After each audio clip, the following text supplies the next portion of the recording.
Mi nombre es Luz, pero ese nombre es un eco, un susurro de una mujer que fui y que el río se tragó hace más de 50 años. La mujer que les habla ahora es una cáscara, un mapa de arrugas dibujado por el sol y la pena. Nací aquí, en esta misma tierra húmeda que pisa mis pies descalzos, en la orilla de esta serpiente de agua lodosa que llaman Grijalba, aquí en el corazón devorador de la selva de Chiapas. Mi mundo nunca fue más grande que el recodo que alcanza mi vista. El río era mi calendario y mi reloj. Su murmullo por la noche era mi rezo, su silencio por la mañana, mi bendición. Él nos lo daba todo, el pescado plateado que saltaba en la madrugada y que llenaba nuestra panza, el agua fresca que calmaba la sed del mediodía y que lavaba el sudor de nuestros cuerpos. Sus crecidas, lentas e implacables, marcaban el paso de las estaciones,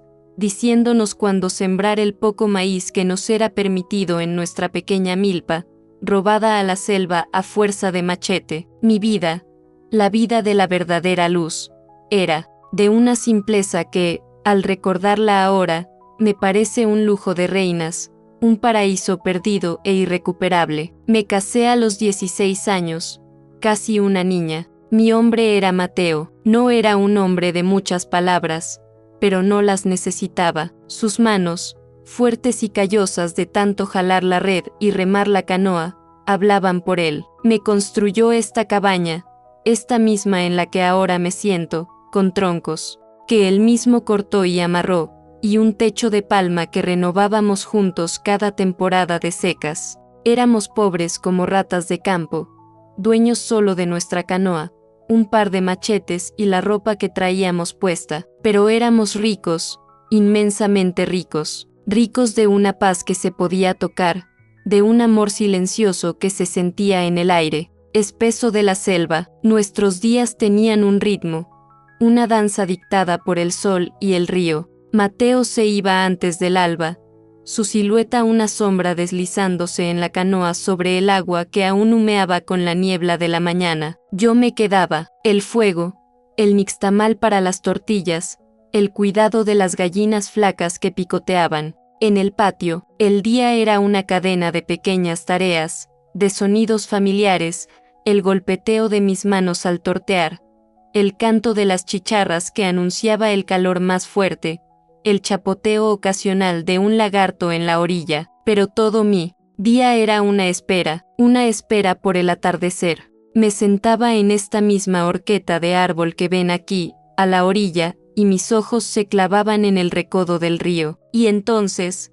aparecía, primero un punto, luego la forma familiar de su canoa, y mi corazón, cada día, sin falta, daba un vuelco de alegría. Era la certeza de que no estaba sola, de que mi hombre volvía a casa. Comíamos a la luz de un candil de petróleo, que apestaba pero nos daba una luz amarilla y temblorosa, el pescado asado en las brasas, las tortillas calientes, a veces un poco de frijol, y hablábamos, o más bien, él hablaba, me contaba de los peces que había visto, de un nido de garzas que había encontrado, de la forma en que las nubes se estaban juntando. Yo lo escuchaba, y su voz era el único sonido en el universo, mezclándose con el coro nocturno de la selva, los grillos, el lamento lejano de los monos aulladores, el croar de las ranas. Yo estaba embarazada, tenía 4 meses y mi vientre,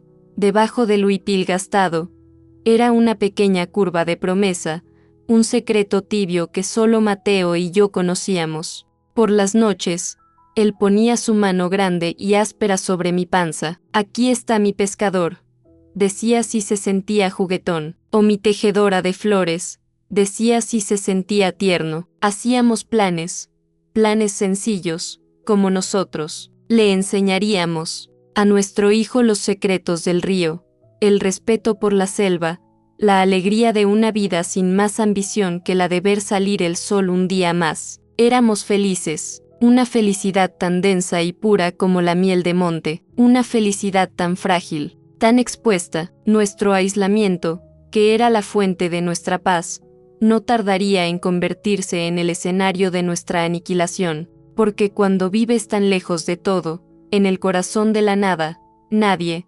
absolutamente nadie, puede escuchar tus gritos. El día en que mi vida se partió en dos, el cielo mismo parecía saberlo. Amaneció con un bochorno pegajoso, un aire denso, que se metía en los pulmones y pesaba. El sol no brillaba. Estaba oculto detrás de una capa de nubes grises, panzonas, que prometían una tormenta de las bravas. El río corría lento, de un color chocolate espeso. Recuerdo que hasta los pájaros cantaban con menos ganas. Yo estaba en la orilla, como todas las tardes. El agua del río me llegaba a las rodillas, fresca a pesar del calor. Estaba lavando la poca ropa que teníamos en una batea de madera, tallando las manchas con jabón de pasta. El sonido del agua y de la ropa siendo golpeada era rítmico, casi hipnótico. Mateo estaba a unos metros, sentado en el porche de la cabaña, con la espalda apoyada en uno de los postes de madera. Remendaba una de sus atarrayas con una aguja grande y un hilo encerado, sus dedos moviéndose con una destreza que me maravillaba. Estaba sin camisa, su piel morena brillando de sudor, y silbaba una melodía desafinada entre dientes. Fue entonces cuando lo oímos. Primero fue una vibración lejana, más sentida que oída, como un temblor en el agua. Luego el sonido se hizo más claro, un ruido mecánico, ajeno, un ronroneo grave y constante que no pertenecía a nuestro mundo de sonidos orgánicos. No era el zumbido de un insecto, ni el rugido de un animal. Era un motor. Mateo dejó de silbar, levantó la cabeza, la aguja quieta en sus manos. Nos miramos. La confusión en sus ojos era un espejo de la mía. Aquí nunca pasaba nadie. El río, en esta parte, era nuestro. Las pocas familias que vivían río abajo o río arriba se movían en canoas silenciosas, y siempre anunciaban su llegada con un grito o un saludo desde lejos. Este ruido era una invasión. El ronroneo se convirtió en un rugido, y entonces, doblando el recodo del río, donde los grandes árboles de amate casi se tocan sobre el agua, apareció la bestia. Era una lancha de motor, fea y panzona, con la pintura descascarada, dejando ver el metal oxidado por debajo. Cortaba el agua con una arrogancia violenta, dejando una estela de espuma sucia a su paso, y a bordo venían tres figuras que, desde la distancia, parecían manchas oscuras, tumores sobre la piel del río. No eran gente de río. Se notaba en la forma en que se paraban en la lancha, con un equilibrio torpe. Se notaba en su ropa, sucia y gastada, pero de ciudad, y se notaba en sus caras cuando se acercaron lo suficiente para que pudiera distinguirlas. Eran caras talladas, por la crueldad, no por el sol y el viento. Atracaron en nuestra orilla, encallando la proa en el lodo con un sonido sordo, como si la tierra misma se quejara.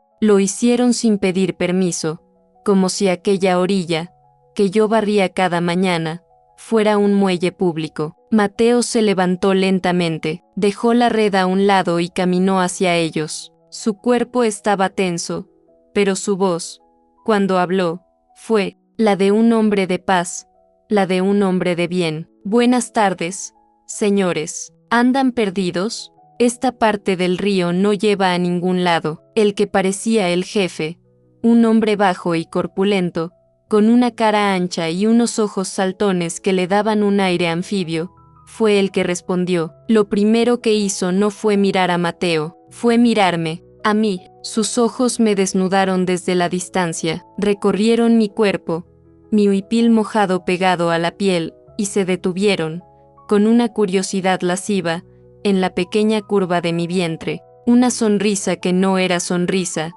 una mueca fea, se dibujó en sus labios gruesos. Bonito lugar tienen aquí, dijo.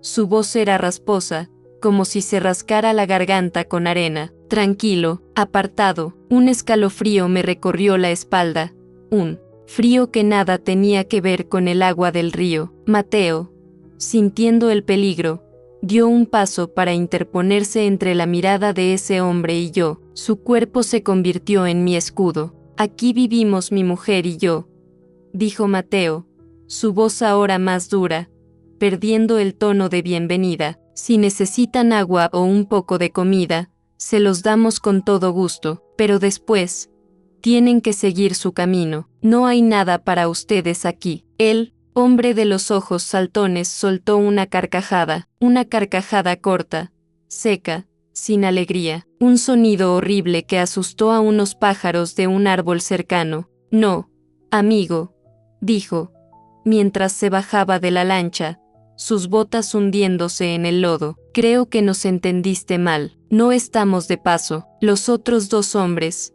un flaco que cojeaba visiblemente y un joven de mirada vacía que no había dicho una palabra, lo siguieron, flanqueándolo. Nos gusta este lugar, continuó el jefe, sacando un machete largo y oxidado de la lancha. Nos vamos a quedar. El mundo se encogió, el aire se volvió espeso, solo existían esos tres hombres y el miedo que me ahogaba. Vi la mano de Mateo moverse instintivamente hacia su cintura, donde siempre llevaba su cuchillo de pesca, afilado como una navaja. Esta es mi tierra, dijo Mateo, su voz un gruñido bajo, la voz de un animal protegiendo su territorio. Es mi casa, y esta es mi mujer, el sapo, como lo bauticé en el silencio de mi mente en ese mismo instante, sonrió de nuevo.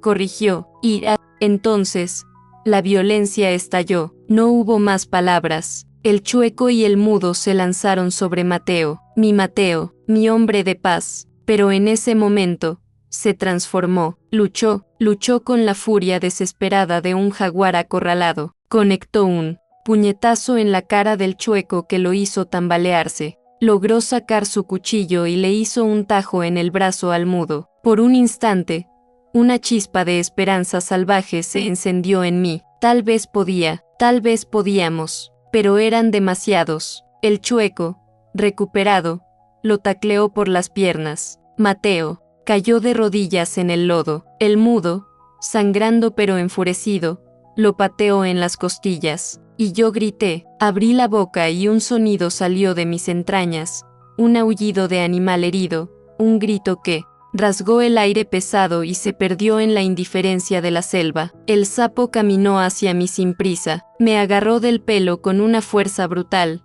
tirando de mi cabeza hacia atrás hasta que mi cuello crujió. Me obligó a mirar, a ser testigo. Mira, siseó en mi oído. Su aliento apestaba a aguardiente barato. Mira cómo muere tu hombre. Y vi a el sapo acercarse a Mateo, que estaba en el suelo, tratando de levantarse. Vi cómo levantaba el machete oxidado, el mismo que usábamos para cortar la maleza. El metal opaco pareció absorber la poca luz del cielo gris, y lo sexta bajar. El primer golpe le dio en el hombro. Escuché el sonido sordo, húmedo, y el grito de dolor ahogado de Mateo. El segundo golpe le abrió la espalda. La sangre brotó, oscura, manchando su camisa blanca. El tercer golpe, el final, fue en la nuca. La cabeza de Mateo se sacudió hacia adelante de una forma antinatural, y luego, se desplomó en el lodo, boca abajo, y se quedó quieto. El mundo se detuvo. Los sonidos de la selva, los gritos, todo desapareció. Solo quedó el murmullo eterno del río, que lamía la orilla, mezclándose con la sangre de mi esposo. Mi vida, la vida de Luz, terminó en ese instante. El hombre que yo amaba yacía muerto a mis pies, asesinado por bestias, y la bestia principal, su asesino, me estaba mirando, mientras limpiaba la hoja del machete en sus pantalones sucios, con esa misma sonrisa fea, triunfante, en su rostro. Ahora, dijo, como si hablara del clima, la casa es nuestra, y tú también. La tormenta que el cielo gris había prometido estalló esa noche con una furia apocalíptica. Los relámpagos iluminaban la selva con destellos blancos y fantasmales, seguidos por truenos que sacudían los cimientos de nuestra pequeña cabaña. El río, enfurecido, rugía y golpeaba la orilla con olas lodosas. Parecía que el mundo entero estaba gritando conmigo,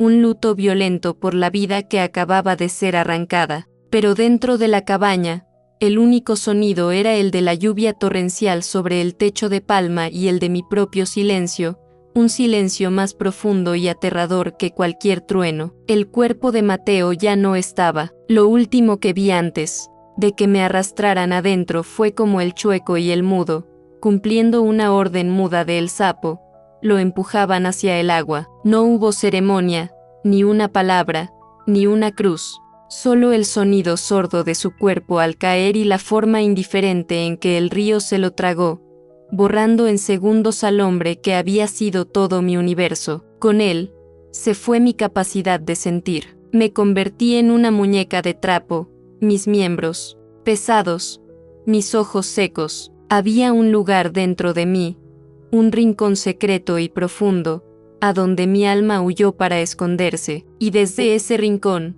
yo observaba. Ellos se adueñaron del espacio como una plaga, tiraron sus morrales sucios sobre mi petate, el mismo donde yo había dormido con Mateo. El olor de ellos, una mezcla agria de sudor, aguardiente y tabaco barato, impregnó el aire, profanando el aroma familiar de leña y de tierra mojada que era mi hogar. El sapo se sentó en la única silla de madera de la cabaña, la silla que Mateo había tallado para mí, y puso sus pies lodosos sobre la pequeña mesa. Bebían de una botella de aguardiente.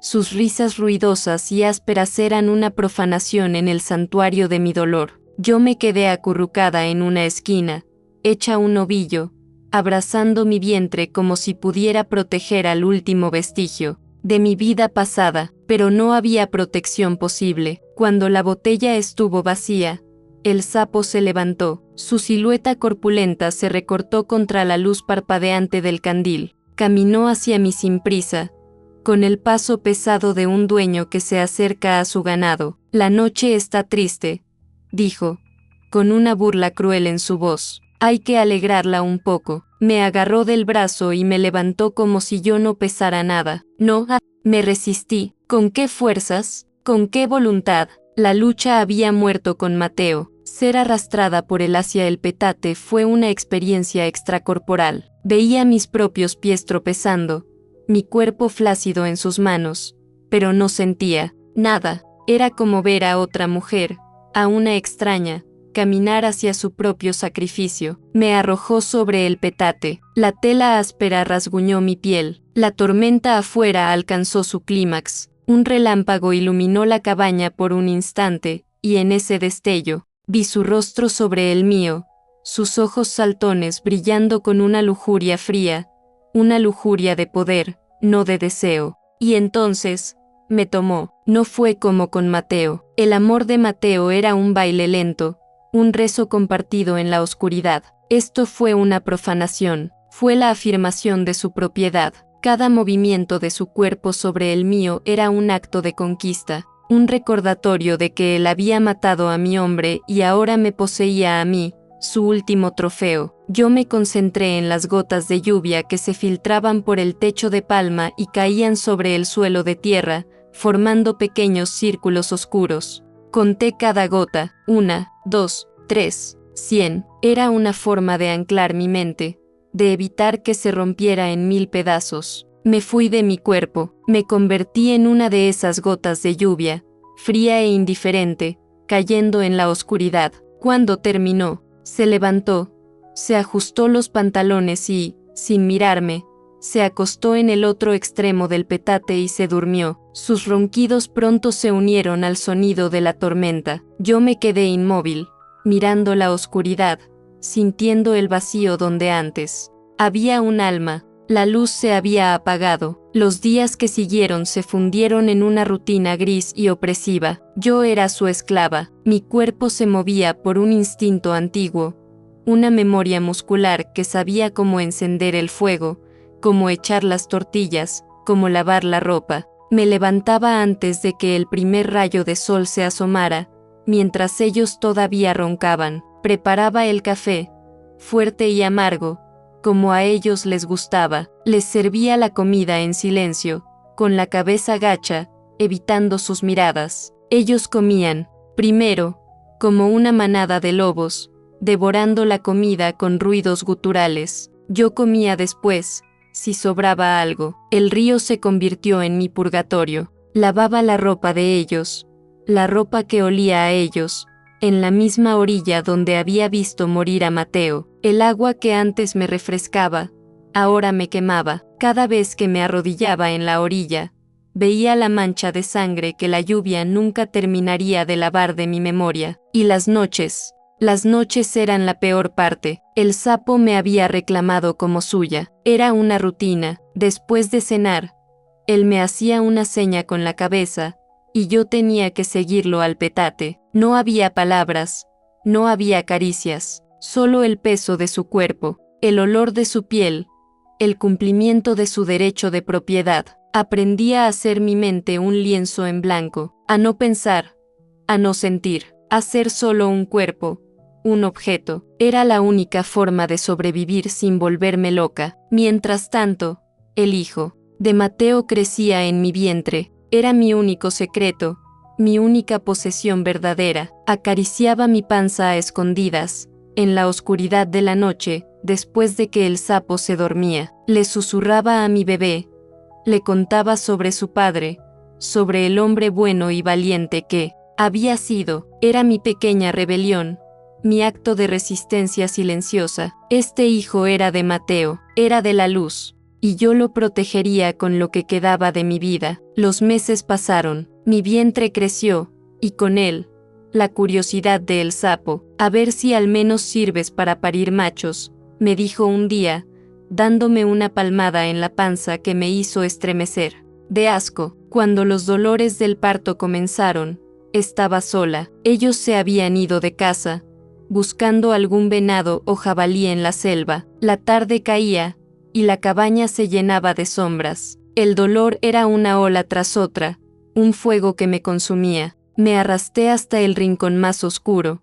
Me aferré a uno de los postes de madera y pujé, mordiendo mis propios labios para no gritar. Di a luz a mi hijo sobre la tierra fría, como un animal. Lo limpié con un trapo viejo y lo envolví en mi rebozo. Era un niño precioso, y cuando abrió los ojos, vi a Mateo. Tenía los mismos ojos oscuros y profundos, la misma forma de la boca. Se me rompió el corazón en 1.000.000 de pedazos de pura pena y de puro amor. Cuando el sapo y los otros regresaron, ya de noche, me encontraron sentada en el suelo, con el bebé en mis brazos. El sapo se acercó, su rostro iluminado por la luz del candil. Miró al niño por un largo rato. Su expresión era indescifrable. Contuve la respiración, temiendo que viera a Mateo en su carita y que la furia se apoderara de él. Pero en lugar de eso, soltó una de sus risas feas y guturales. Se agachó y le tocó la mejilla al bebé con un dedo sucio. Mira nomás, dejaste semilla, amigo, dijo, hablándole al fantasma de Mateo con una burla cruel. No te apures, lo criaremos fuerte, necesitaremos más manos para trabajar en este changarro. En ese momento, supe que mi hijo sobreviviría, pero también supe la vida que le esperaba. En el silencio de mi corazón, le di un nombre, Ángel, porque era el único ángel que me quedaba en un infierno que apenas comenzaba. Pero, para ellos, él no tendría nombre. Sería, para siempre, el chamaco, la primera cría de su nuevo reino. La vida, si es que se le puede llamar vida a esa sucesión de amaneceres y anocheceres sin esperanza, se asentó en una rutina brutal y predecible. El tiempo se volvió espeso, fangoso como el agua del río en temporada de lluvias. Dejó de medirse en días o en meses. Yo lo medía en crecidas del río, en lunas llenas,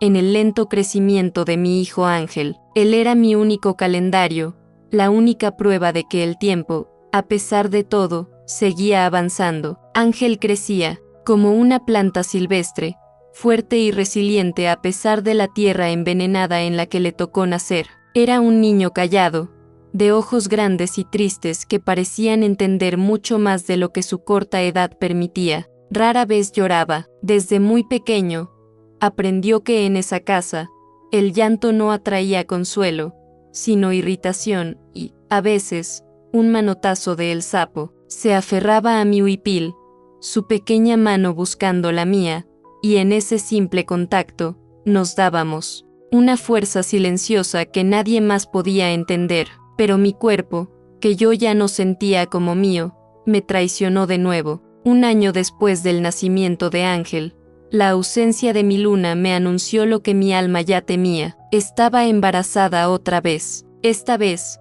no había duda de quién era el padre. La semilla era de El Sapo. La noticia no me trajo ni alegría ni tristeza, solo una profunda y agotadora resignación. Era la confirmación de mi estatus. Yo era la hembra de la manada, la yegua de cría, un cuerpo destinado a perpetuar el linaje del hombre que me había destruido. El embarazo fue diferente. No había secretos que susurrarle al bebé.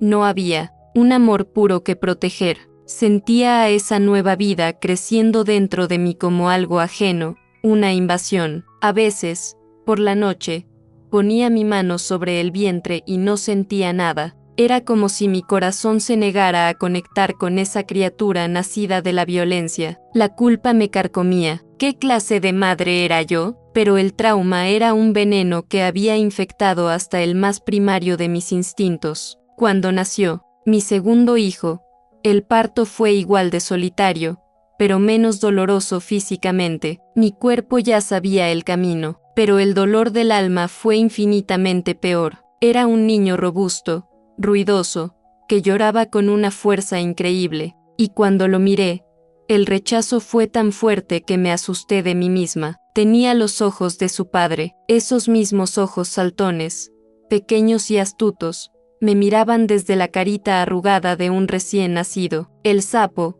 al verlo, rugió de orgullo. «Este sí es de mi sangre, un macho», gritó, y lo alzó en el aire como un trofeo. Lo llamó Fausto, un nombre feo, como él. Amar a Fausto fue un aprendizaje, fue una decisión consciente que tuve que tomar cada día. Al principio, amamantarlo era una tortura. Sentía que estaba alimentando a mi propio verdugo, pero luego, cuando sus deditos se aferraban a los míos, cuando su cuerpecito se acurrucaba contra mi pecho buscando calor, la madre que había en mí, esa que creía muerta, comenzó a despertar. Empecé a verlo no como una extensión de él, sino como un ser inocente, una víctima más de las circunstancias. Y lo amé con un amor roto, un amor remendado, un amor teñido de pena, pero lo amé. Después de Fausto, vinieron otros 3. Mi cuerpo parecía no tener descanso. A Fausto le siguió una niña,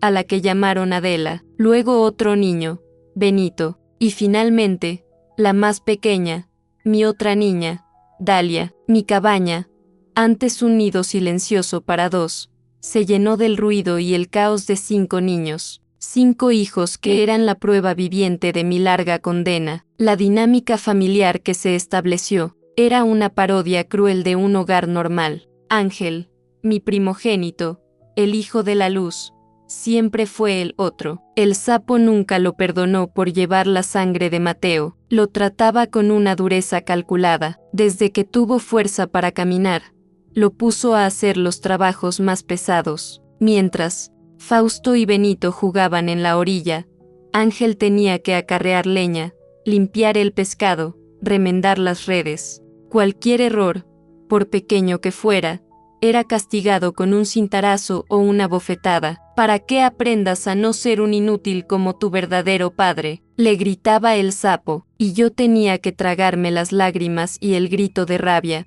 porque sabía que cualquier intento de defender a Ángel solo le traería un castigo peor. Mis otros hijos, los hijos de El Sapo, crecieron a su imagen y semejanza. Fausto, el mayor, se convirtió en el pequeño tirano de la camada, repitiendo la crueldad de su padre con Ángel y con los animales. Benito era su sombra, y mis niñas, Adela y Dalia, aprendieron de mí, aprendieron a moverse en silencio, a no hacer ruido, a servir a los hombres de la casa, a bajar la mirada. Les enseñé a tejer, a cocinar, a sobrevivir. Era lo único que podía darles. Yo me convertí en un fantasma, una figura que se movía entre ellos, orquestando esa vida disfuncional. Mi mente desarrolló una habilidad asombrosa para escapar. Mientras mis manos lavaban los platos o remendaban la ropa rota, mi espíritu volaba lejos. Regresaba a mi vida con Mateo, revivía nuestras conversaciones, el tacto de su mano, el sonido de su risa. Esos recuerdos se convirtieron en mi único santuario, el único lugar que no habían podido profanar. A veces, me quedaba mirando el río por tanto tiempo que me perdía. Hablaba con Mateo en mi cabeza, le contaba de nuestro hijo, de lo fuerte y bueno que era. Le pedía perdón por no haber podido protegerlo, por seguir viviendo. Me observaba a mí misma desde afuera. Veía a esa mujer, ella, la que se parecía a mí, con el rostro endurecido y la mirada vacía. La veía servirle la comida al hombre que la violaba. La veía acunar a los hijos de ese hombre. La veía mirar a su primogénito con un amor doloroso y secreto, y sentía lástima por ella, una lástima profunda y distante, como si fuera la protagonista de una historia muy triste, que alguien más me estuviera contando. La luz que una vez fui había muerto en la orilla del río. La que quedó, la que sobrevivió, era solo una sombra, un eco, una mujer sin nombre. Parte 5.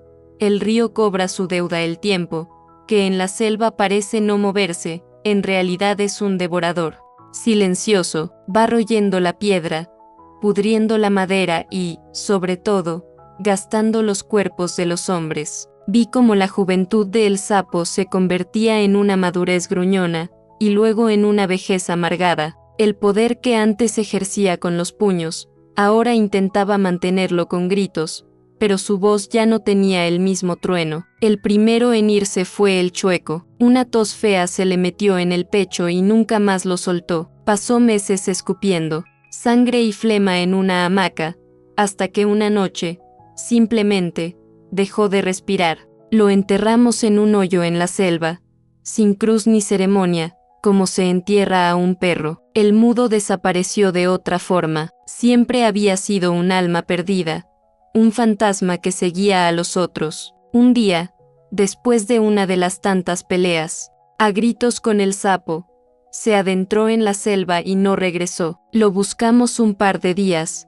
más por costumbre que por preocupación. Nunca encontramos rastro de él. La selva se lo tragó, y nadie derramó una lágrima. Solo quedaba el sapo, reinando sobre un nido de víboras que él mismo había engendrado. Sus hijos, Fausto y Benito, se habían convertido en hombres. Hombres fuertes, callados y resentidos. Eran copias de él, pero sin la astucia. Solo tenían la fuerza bruta y el rencor. La cabaña, que antes temblaba bajo la autoridad de un solo tirano, ahora era un campo de batalla. Las peleas por la mejor porción de comida, por el control de la lancha, por cualquier tontería, se volvieron diarias. Las amenazas con machete eran el pan de cada día. El sapo, viejo y cansado, intentaba mantener el control, pero sus cachorros ya le habían perdido el miedo. Lo veían como un viejo estorbo. Su final,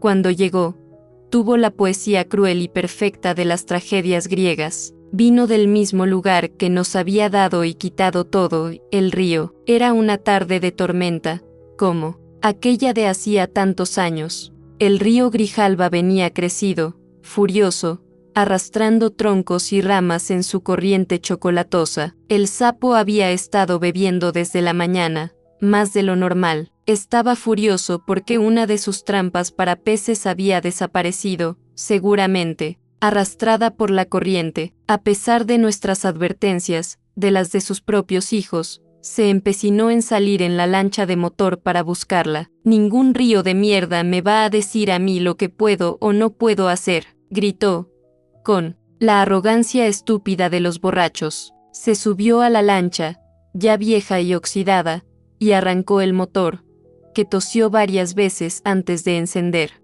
Lo vimos alejarse, luchando contra la corriente, una figura pequeña y desafiante contra la furia de la naturaleza. Estábamos todos en la orilla, observando. Yo, mis hijas, y sus 3 hijos varones, Ángel, Fausto y Benito, vimos como la lancha llegó al centro del río, donde la corriente era más fuerte. Un tronco enorme, casi un árbol entero, bajaba flotando a toda velocidad. El sapo intentó esquivarlo, pero sus reflejos, entorpecidos por el alcohol y la edad, fueron demasiado lentos. El tronco golpeó la lancha por un costado. El impacto la volcó como si fuera una cáscara de nuez. Vimos a el sapo caer al agua. Por un momento desapareció, y luego su cabeza emergió, lejos de la lancha volcada. Empezó a luchar contra la corriente, pero el río era más fuerte. Él nunca fue un buen nadador. Era un hombre de motor, no de brazo. Y entonces gritó: «¡Ayúdenme!». Oímos su voz, débil, lejana, llena de un pánico que nunca antes le había escuchado. «¡Sáquenme de aquí!». Miré a mis hijos, a sus hijos. Fausto y Benito estaban parados, inmóviles, con los brazos cruzados. Sus rostros eran máscaras de piedra. No había miedo, no había pena, solo una fría y calculadora indiferencia. Ángel, mi ángel, dio un paso hacia la canoa, por puro instinto de ayudar a un ser humano que se ahoga, pero Fausto le puso una mano en el pecho, deteniéndolo. «Déjalo», dijo Fausto, su voz baja y sin emoción. «Es su hora». Y así, los tres hijos varones se quedaron en la orilla, viendo cómo su padre luchaba por su vida. Lo vieron tragar agua, lo vieron agitar los brazos con desesperación, lo oyeron gritar su nombre una última vez, y luego, el río se lo tragó. Desapareció bajo las aguas turbias, de la misma forma en que Mateo había desaparecido 50 años antes. Esa noche, cuando la tormenta amainó, me acosté en mi petate. Por primera vez en 5 décadas, estaba sola. El lugar a mi lado estaba vacío. No sentí nada, ni alivio, ni alegría, ni el más mínimo asomo de venganza. Solo un vacío profundo, un silencio inmenso. El monstruo que había devorado mi vida se había ido, pero el festín había terminado hacía mucho tiempo. Solo quedaban los huesos. Parte 6. La paz del silencio. Finalla muerte de El Sapo no trajo la libertad.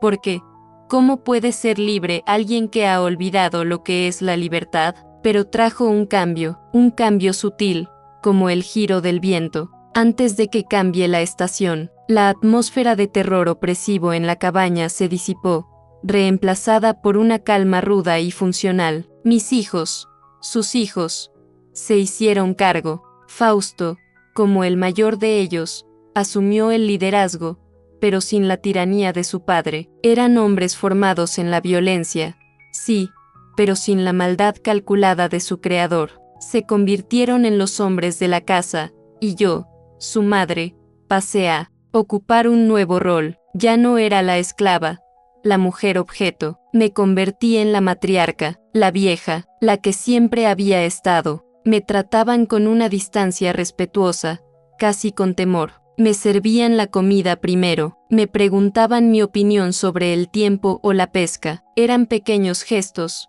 pero en el contexto de mi vida, eran monumentales. Mi relación con mis hijas también cambió. Sin la presencia amenazante del padre, Adela y Dalia empezaron a florecer, a encontrar sus propias voces, aunque fueran voces tímidas. Empezamos a compartir pequeños secretos de mujeres, a reírnos en voz baja mientras cocinábamos. Era una normalidad extraña, una normalidad construida sobre un campo de batalla, pero era lo más cercano a una familia que habíamos tenido nunca. Pero mi verdadero consuelo, mi única paz, siempre fue Ángel. Él, que nunca llevó la sangre del tirano, fue quien heredó la bondad de Mateo. Tras la muerte de El Sapo, el lazo silencioso entre nosotros se hizo más fuerte. No necesitábamos palabras. Él me cuidaba, se aseguraba de que la mejor parte de la pesca estuviera en mi plato. Remendaba el techo de mi lado de la cabaña antes de que empezaran las lluvias. A veces,